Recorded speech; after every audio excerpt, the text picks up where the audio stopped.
Praise to Jesus. భూమి మీద దేవతలు అనబడిన వారు, దేవుళ్ళు అనబడిన వారు ఎందరో ఉన్నప్పటికీ మనకు దేవుడు ఒక్కడే. ఆయనే మన ప్రభు అయిన యేసుక్రీస్తు. మన దేవుడు మాట్లాడేవాడై ఉన్నాడు.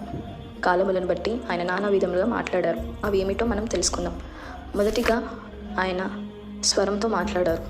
బైబిల్ గ్రంథంలో పాత నిబంధనలో మనం చూసుకున్నట్లయితే ఆది కాండంలో ఆదాముతోనూ, సంఖ్యాకాండంలో మోషేతోనూ, సమూయేలు గ్రంథంలో సమూయేలుతోనూ, కొత్త నిబంధనలో మనం చూసుకున్నట్లయితే అపోస్తలుల కార్యంలో సౌలుతోనూ, ప్రకటన గ్రంథంలో యోహానుతోనూ, పాత నిబంధన అయినప్పటికీ క్రొత్త నిబంధన అయినప్పటికీ దేవుడు స్వరం ద్వారా మాట్లాడువాడై ఉన్నాడు.